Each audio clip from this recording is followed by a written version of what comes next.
And let me introduce these guys who will be here on the stage discussing this interesting topic. It sounds like this: how founders and investors can talk to each other about mental health challenges. You're welcome. Sosha?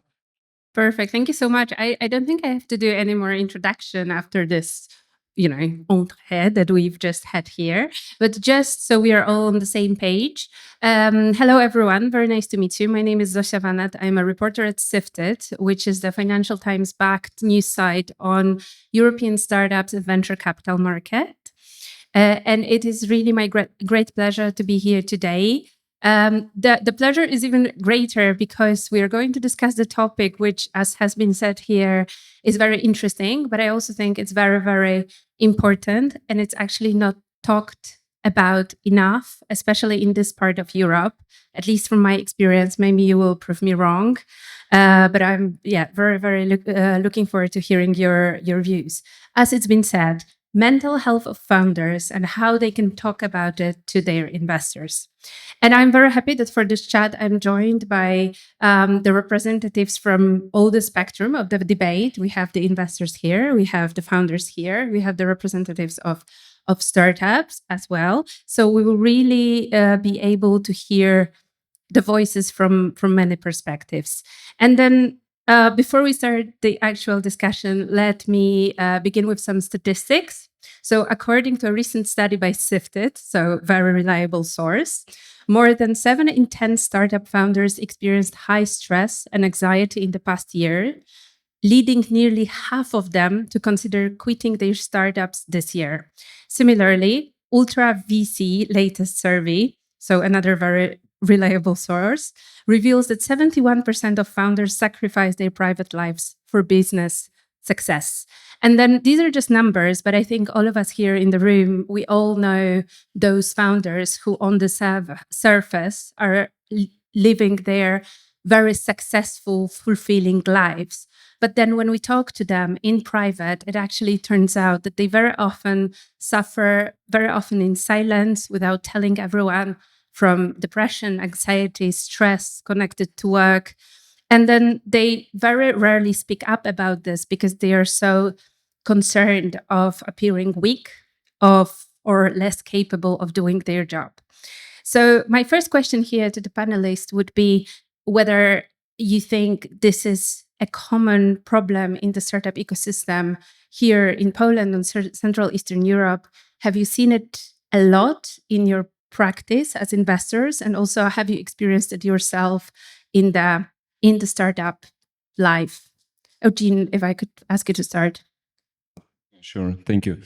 So yeah, I think there is a problem with clearly communicating with the investor about the state of affairs in terms of like inside the founder, because it,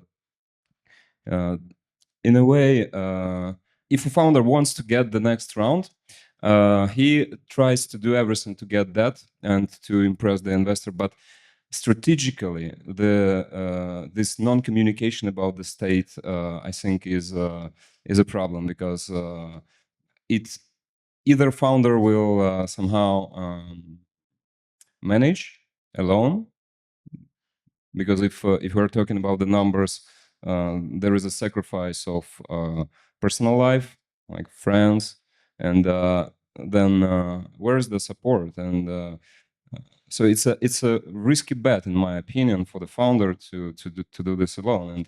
And there, of course, there is a lot of fear to be judged by the investor. Oh, they're burning out. It's a bad investment. We're not gonna support. But this is to be talked about and changed, I think.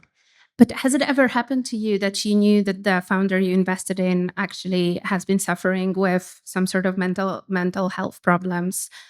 I would say that there are different. Yeah, it's pretty much obvious. There are many states in which people get like anxiety or depression, but the question then is if we're going to talk about it, and if we're going to provide some support in this, or or if it's gonna just okay, this is a kind of bad investment and that's it. Okay. Boris, has this ever happened to you? Yeah, all the time. I mean, it Okay. happened to me as a founder as well. I had mental health issues when I was as a founder, so it's obvious to me that those issues will happen. You can only do one thing really well, and out of work, like as a startup, family, and friends. You have to justify. Like, you have to get rid of one for sure out of those three, and the other one is gonna suffer. And the best founders, and they focus on the startups. So the family life is gonna suffer, or the friends are gonna suffer, or your startup is gonna suffer, and then your mental health is gonna suffer for sure. So yeah, I mean, I had those issues. I never talked to my investors about those issues because we haven't established a foundation. They were cool guys, but we haven't had that deep of a relationship for me to feel secure to chat about those things. With our founders, it depends. We've had both. Diana is much better, so she should be here because she seems to know everything about every founder's life, and they kind of overshare to her. But I think establishing that foundation is super, super early on. It's super important. Like, to me, it's like I have kids. I have one kid. I'm aware of, and it's a very similar relationship to me between parents and kids, and between investors and the founders in relating to just speaking up, because the kid needs to be 100% sure that they're not going to lose anything by speaking up, by saying things. If they start sharing and then it turns out they get not a good deal because of that, they stop sharing. And it's very similar to founders. Like, the earliest possible, they need to understand that we are on the ship together, especially with early stage investors, angels. We are really on the same page, like almost the same goals. Like, for both of us, it makes sense that the startup grows, but also it's a long-term relationship. So if you don't establish that foundation super early on, usually nothing happens, and the investors are they don't know anything that's going on. So I think it's investors. It's in the investors' hands mostly. It's not in the founders' hands to speak up and because they don't know. They don't know how they're gonna be judged. So to me, it's more about the investor, reaching out and asking and seeing things like who are those founders we're investing into? Like, are they autistic? Are they ADHD? If that's not mental health, but that's connected to how they behave, how they're gonna communicate. If you don't know that, it's gonna be harder to communicate with them. It's gonna be harder to have a relationship with them. So I think it all starts with really early conversations about those, not just financial, but also those things. It's gonna be it's gonna hit everyone. To me, I had never heard of someone that not hit by mental health as a founder, frankly. So. And how does it look like on the startup side? So I would follow up on that, saying that first of all, there are various reasons why founders are very much prone to suffer from a mental health illness. Of course, many of you know this. It's a dynamic type of job. You have huge responsibility towards the investors, towards the employees that believed in your vision. There is also the financial commitment on your end. I noticed that very often, obviously, founders feel like they are the company, and if they fail, the company fails. So they find themselves in this vicious cycle of, I cannot get sick, I cannot go on vacation because I'm needed everywhere. There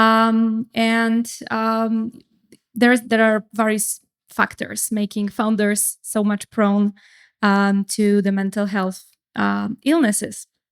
Also, I've heard interesting study that in the population of founders, there are 6, I think, as many cases of ADD or ADHD than in the whole population. And I couldn't believe this, but also I think 10 times more people with bipolar disorder. So those, let's say, conditions or neurodiversities, they contain the factor of being more prone to anxiety and depression.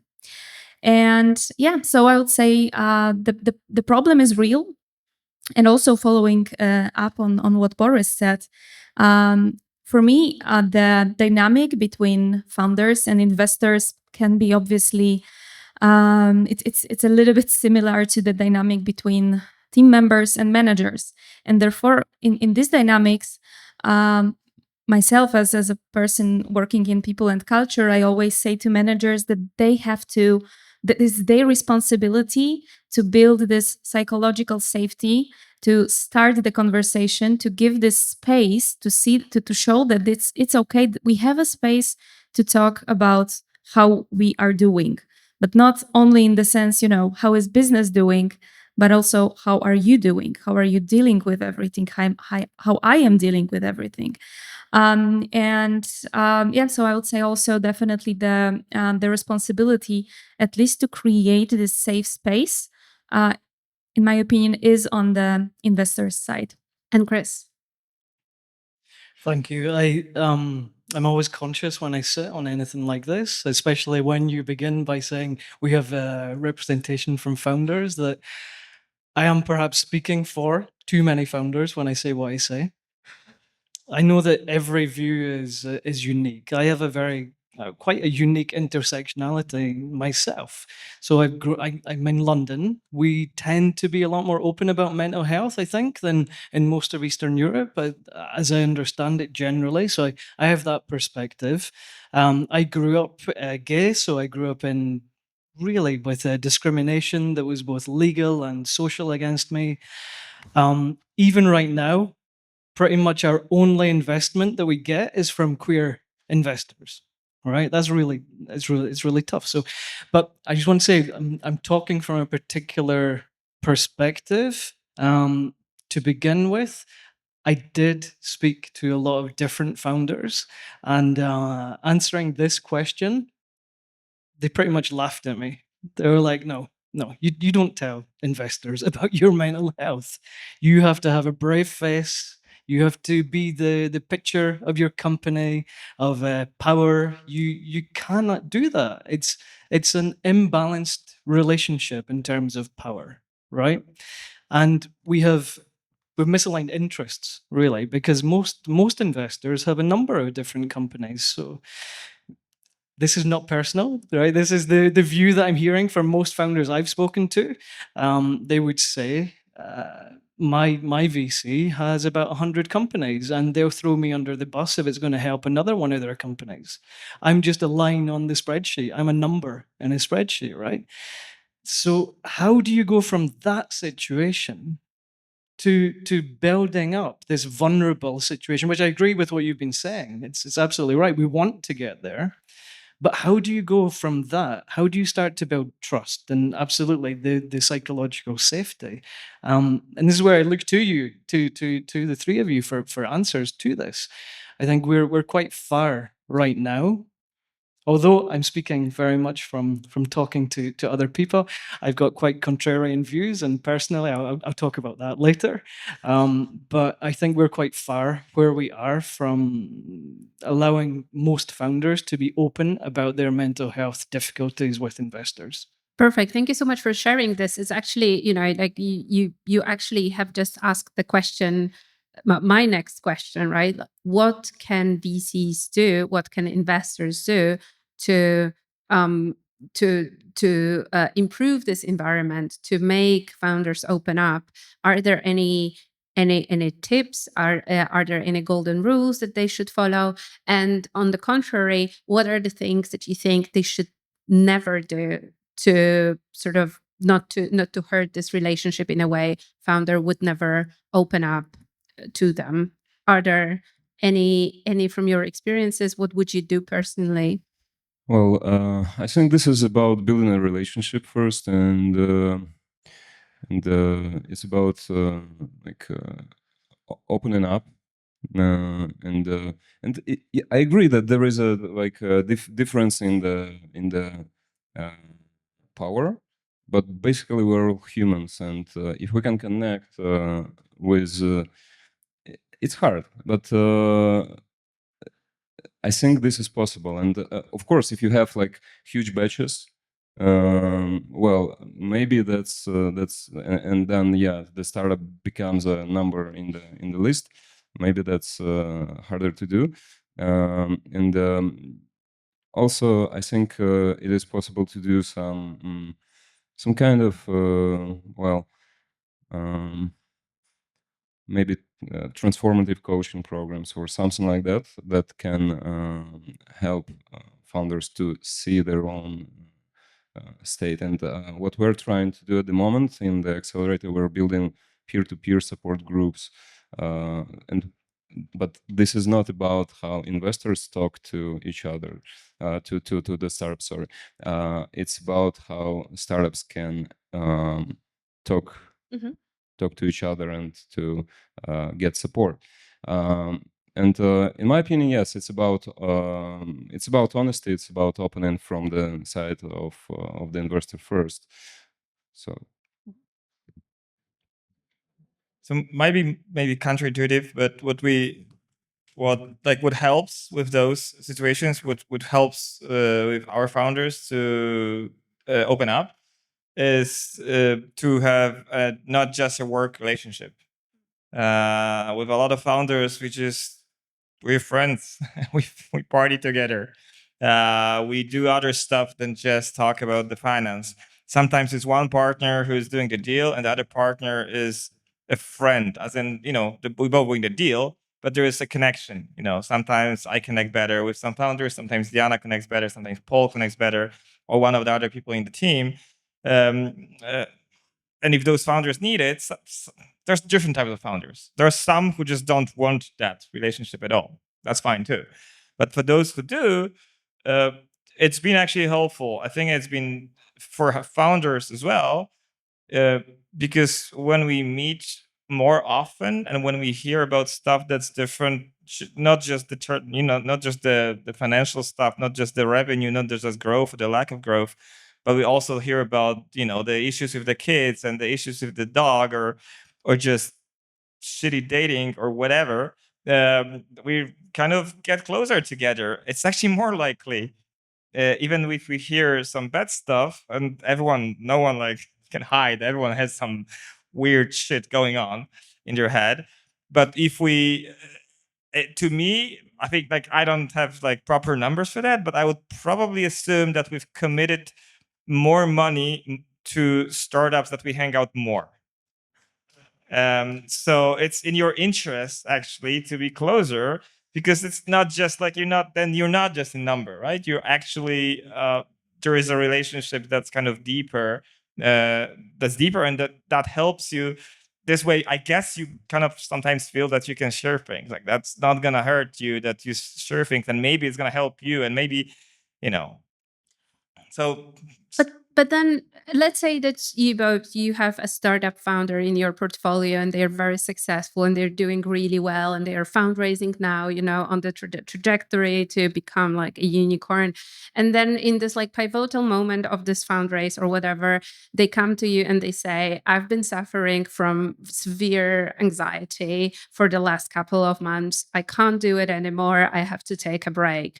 How do you react as investors? Like, do you think first of the business, or do you think first of them as founders? And like, would you invest in that person again if everything just falls apart because of that? it did happen to us. It's like it's not an imaginary thing. It did happen Yeah. to us more than once out of the 40 startups So what happened? that we have.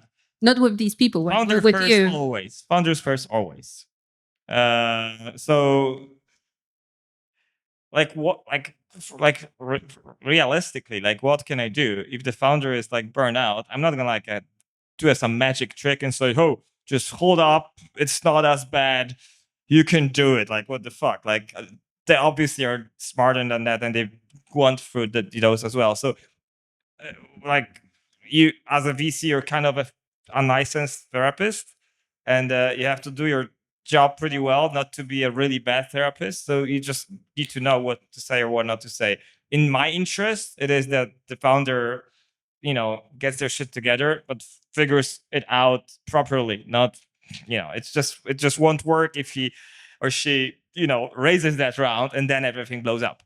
And we've seen that as well. So it's constant it's first of all trying not to get to that point, but it's so hard.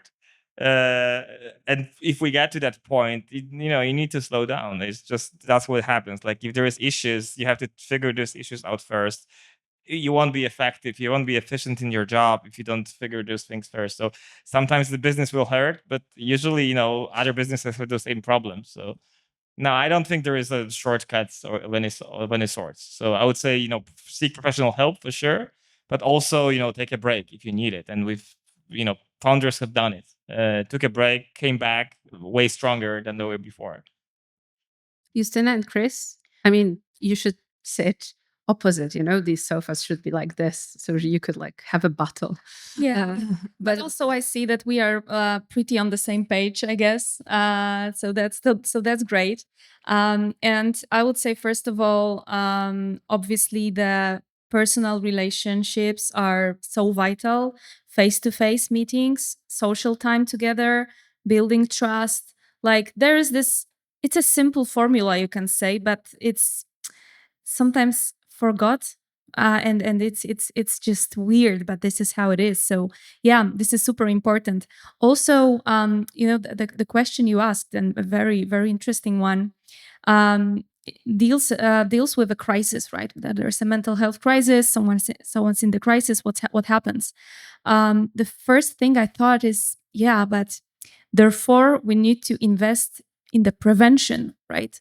Of course, even with the great prevention, like we can think of health, any health, like you try to live healthy. Of course, always something bad can happen, but with the good prevention, the chances are much lower. So if we invest in this, let's say, like good habits and good relations, the chances of a crisis happening are lower. So it brings me to the question. Okay, so what else can founders do? And the relationships with investors, super important. I wouldn't be myself if I haven't said that you have to have your well-being routine, whatever works for you. But there's also a script for this, and I don't think you can go on the longer run without some sports in your life, without investing in personal relations, in a better diet. And also, when you as a founder, when you have a team inside the company of people you can trust and you can delegate certain things to, I believe it gets easier. It's not everything relying on you. Of course, in the end of the day, you are the one who, has the responsibility, or you with other founders of your company. But I can see, and when I was preparing to this panel, talking to founders of my company, asking what helps them, they said, well, a team, a good, especially leadership team with whom they work closely, and they know that they can rely on them. They have their support, people they trust. This is also a game changer. So this is what I would say. And from the investor side, do you think there's anything that the investors mustn't do when? I would say the baseline is creating this space for talking about mental health, but it doesn't have to be always so straightforward. Hey, how are you? How is your mental health, right? It's sometimes about how are you? And I'm noticing that when you ask people, how are you? They often say, oh, fine, I'm doing this. No, but how do you feel? Just take this extra 5 minutes at the beginning of the meeting and ask them, do the check-in. So I would say this is like a baseline from time to time. We introduced it in the company. It's funny because when I joined Mindgram 3 years ago, we started every meeting with, okay, hi, so how is business doing? And I was like, I feel weird. It's not a healthy, way to have a meeting. So then I said, no, we have to start, no matter how many people are on the meeting, everyone has to say how they are doing, what are their plans for the weekend. And now it's such a simple trick, but it's our ritual, and we always start a meeting with this. And it's on every layer in the company. And people say this is like a group therapy. They are looking forward to the team meeting when they can share their personal life update. So I would say this is the minimum. Other things are I see that people are much better off when others share their stories with them. I would say success stories and also failure stories.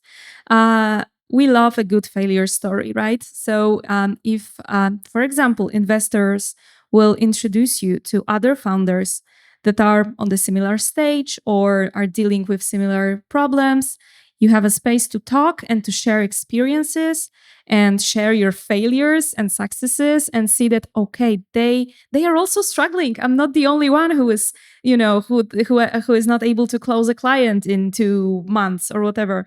It brings a huge relief. So I would say, as investor, using the great network that you have, connecting those people together to support one another is another actionable tip I could give. Perfect. Thank you. And Chris, you've been smiling. I don't know. Yeah, Justina was stealing a lot of what I was going to say. What I can add though is I think founders have a responsibility to be honest with their investors. It's hard, but this is in the end, I believe it's going to be a better outcome for everyone. The work that the Ultra's done in the accelerator, I'd love to talk to you more about the peer-to-peer sessions. They've helped me greatly. That's a lot of people find peer support very helpful, and Ultra provided a safe space. I mean, they're not giving me extra money to say this. It's just my personal opinion. They they genuinely provided a safe space where what we talk about is not communicated to Ultra, to our investors. It's run by an external person who is amazing at community building. He ran one session with us, and I thought he was a crazy genius. He was so impressive. I felt like I had known these new people in the cohort after 1 hour that I'd known them for years. It was really great for building quickly strong connections. And then over time, that peer support has been extremely valuable in this program. And I know a lot of founders have that in different ways, but they tend to have it outside of the investor framework. So you've got your own groups that you talk to, your own friends, your own colleagues, and that's already happening. It's already really beneficial. Putting in place, like you were talking about, this how are you as part of the structure. But making that bridge with the investors, I think is very clever when the investor provides a safe space for the companies to work together to support one another. And I think, I mean, going forward, because like I said, I'm quite contrarian with these things. I really believe in authenticity as a value, and I want to bring my full self to every relationship in business as well as in life. I find just normalizing the conversation of mental health really helps me. So if I am reporting back to an investor, I think it's really easy for me to add in, actually, yeah, this quarter was super stressful. It was really, really hard.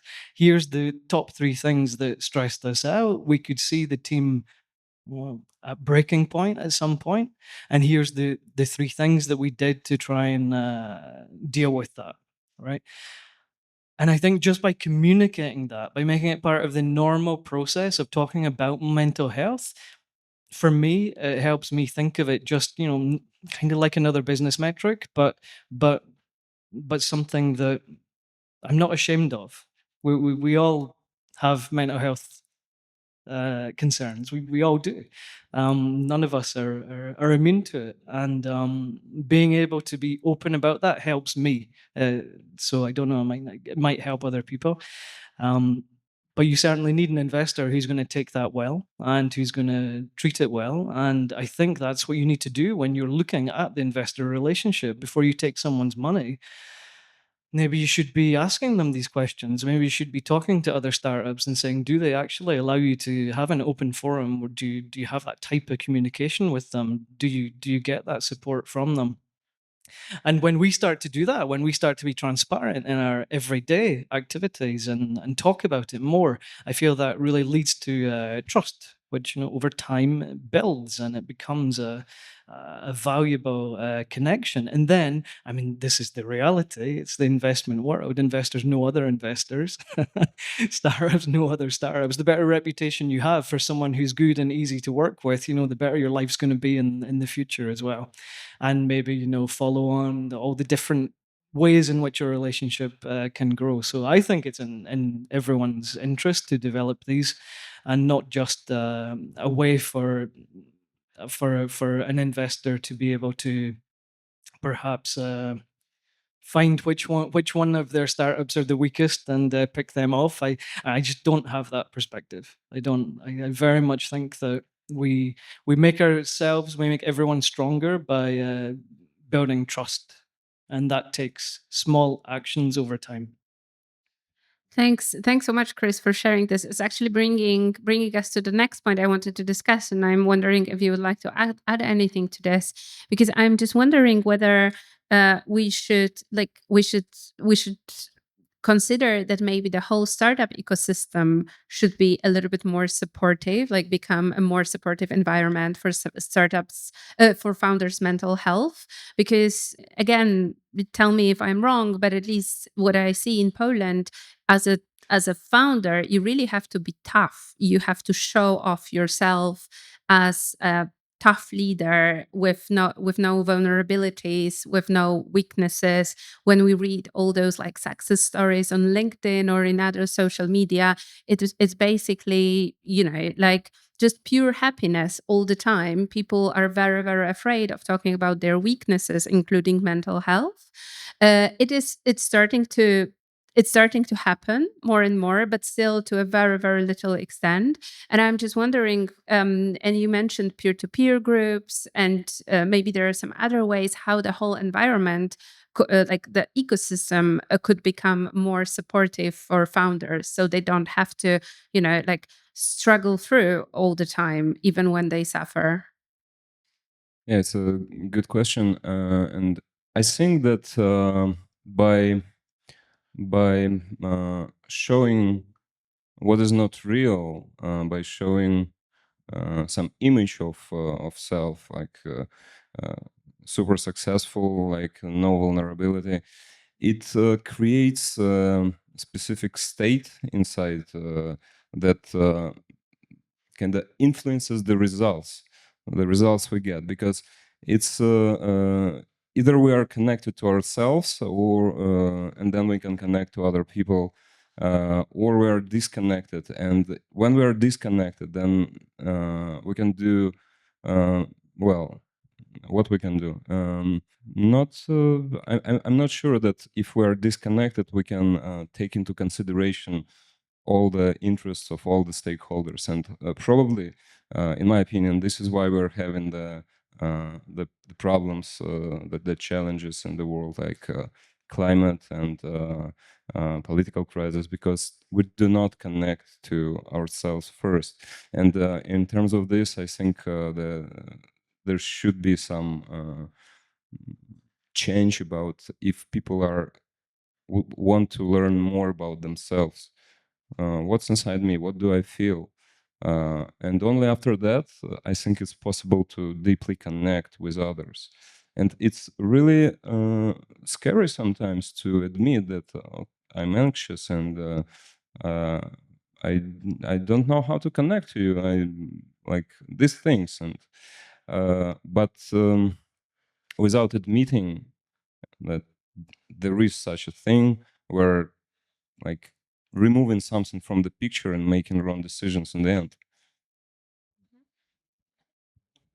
Yeah, it's not easy. It's tough because there is no magic way to solve it. There is like a lot of assholes out there investing, for example, and they want change, right? So what can we do? I think what founders can do, they cannot take money from those guys. That's one thing.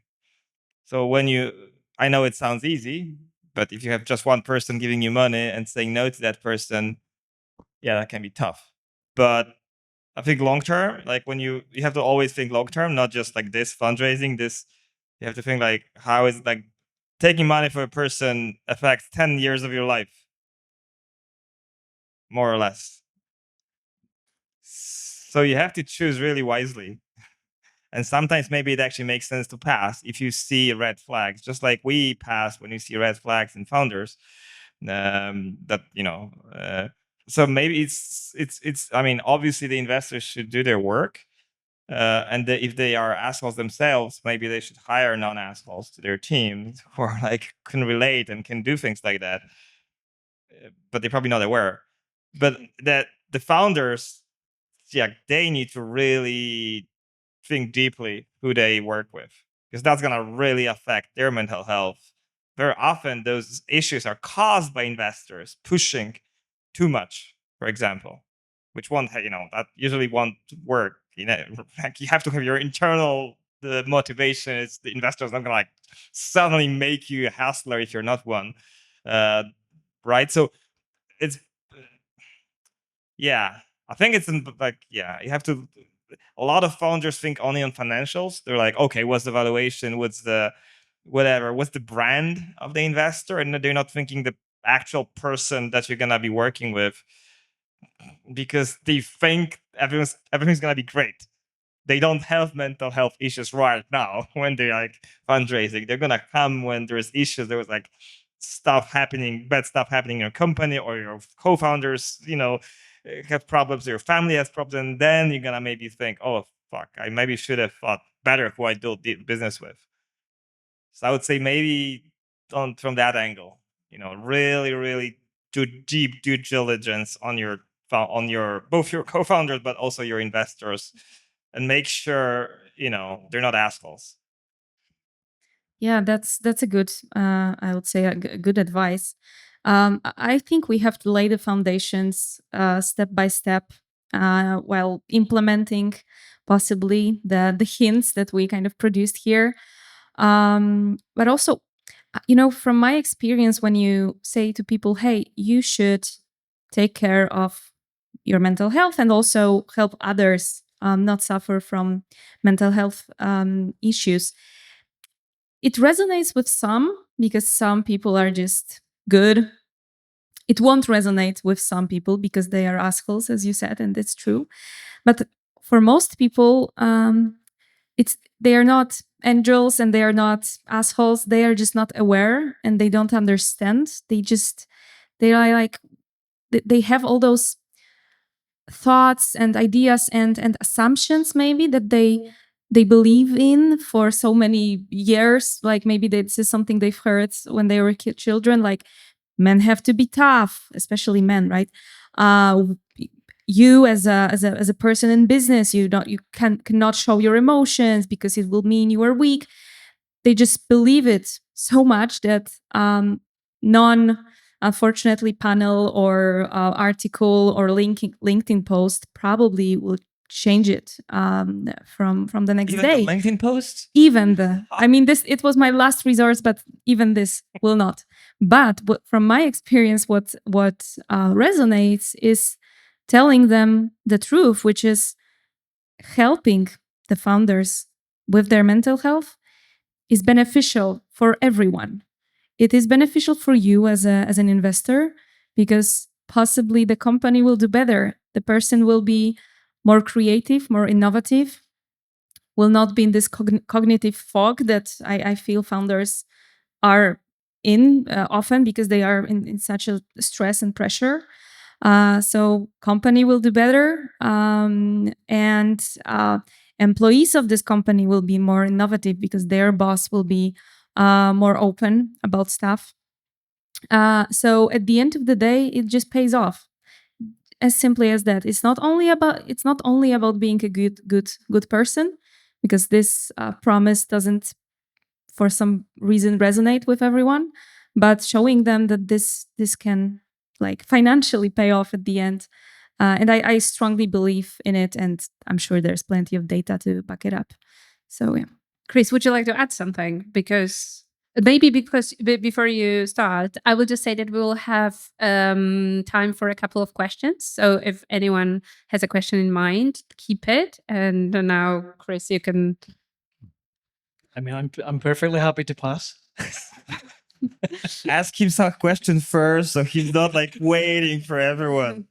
Yes. So the question from the audience could be for Chris. It would be like, especially for him, if anyone has one. Only Chris, sorry, did like No, of course not. You can have a wider question. Okay, so one smart, I believe, VC founder told me to be bold and pushy.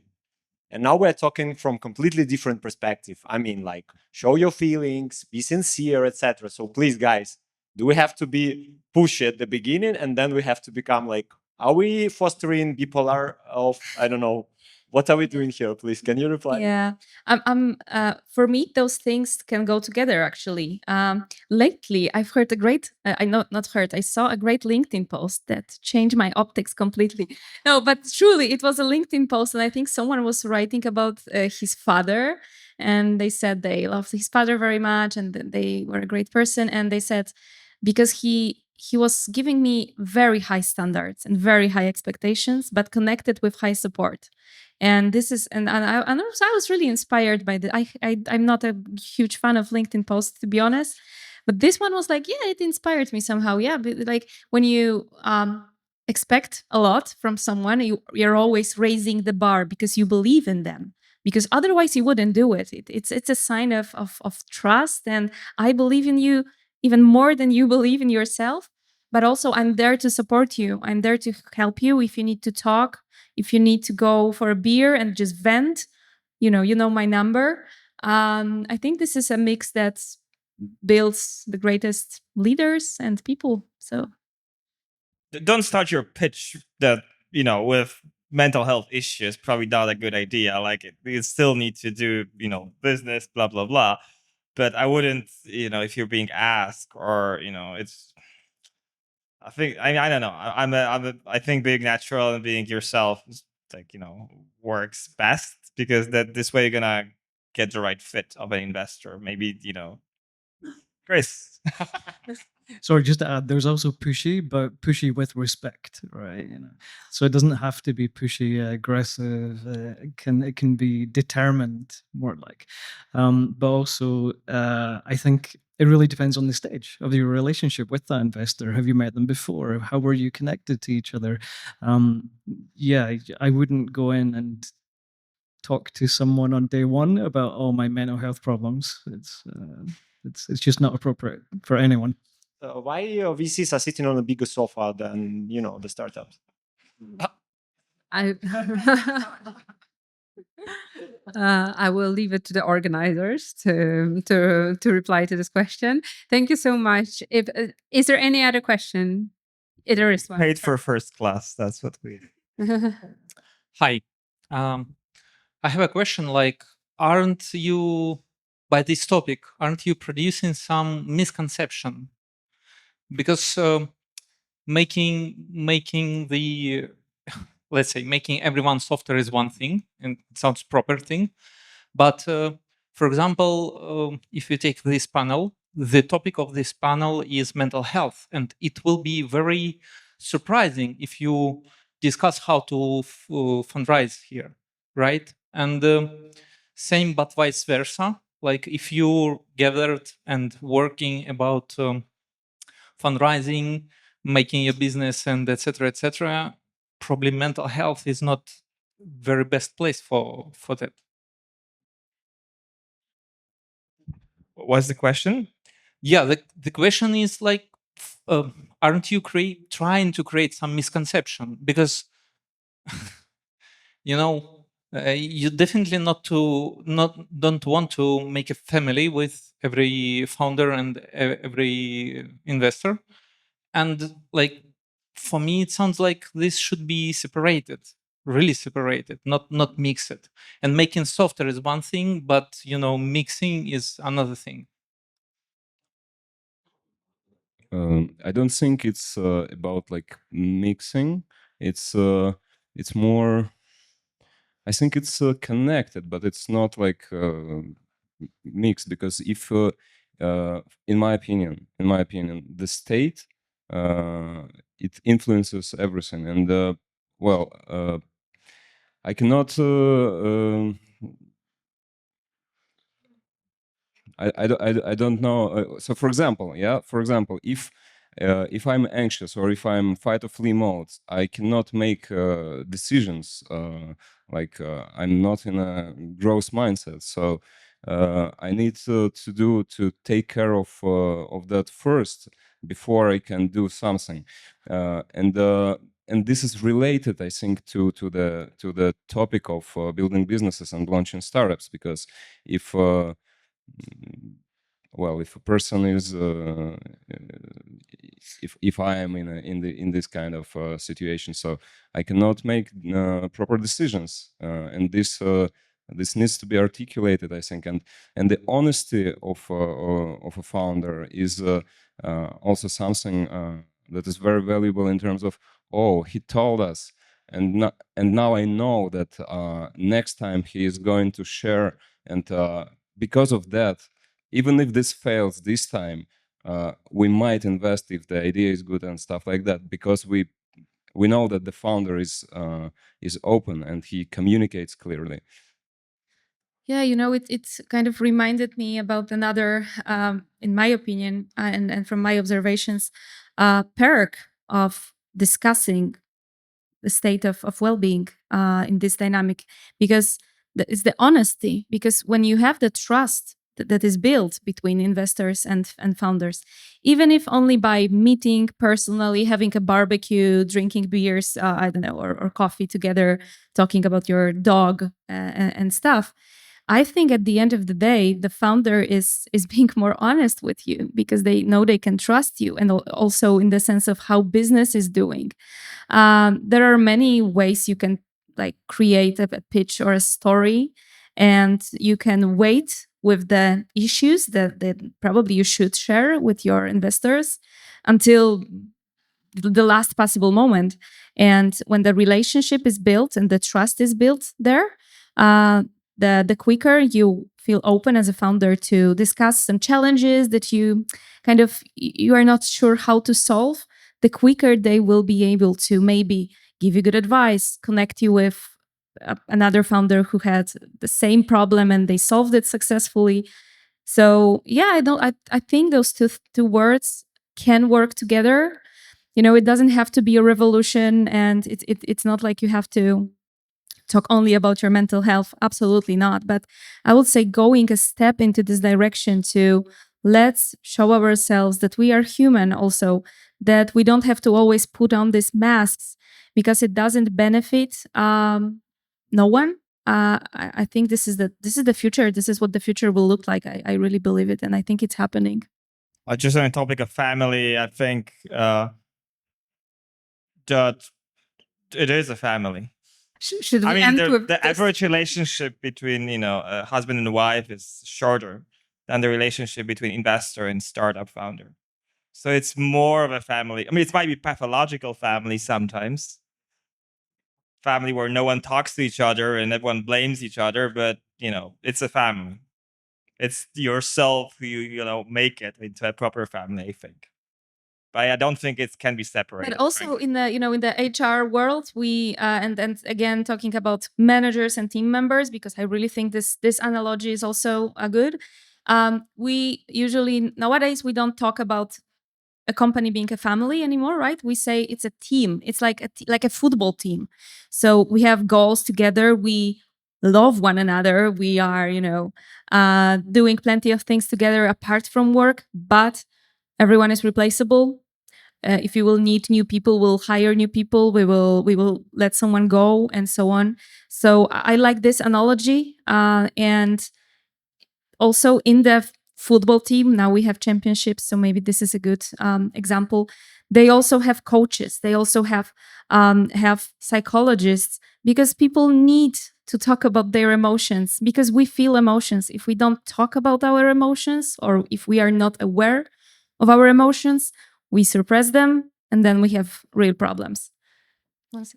Chris, one last sentence. I'm sorry. Just super briefly, if I understood the question correctly, it was about really, do we want to bring mental health into this domain, right? Do you actually really want to talk about it? And if it was, if it was around that, then I would just say we always have our mental health. We always bring it with us, like we bring our physical health. And speaking about it can be beneficial for some people, but certainly just from the therapeutic perspective, I would only say for mild to moderate cases, and never severe cases. And like when we had this example before about someone coming to you as an investor with burnout, it's too late. That's a signal in the process that something has gone very, very wrong. But that's also our reality. The reality is we're now in a state where things have gone very wrong, like the data shows. I'm very glad that this topic has sparked this whole debate, and I hope that it will continue on the sidelines in the room.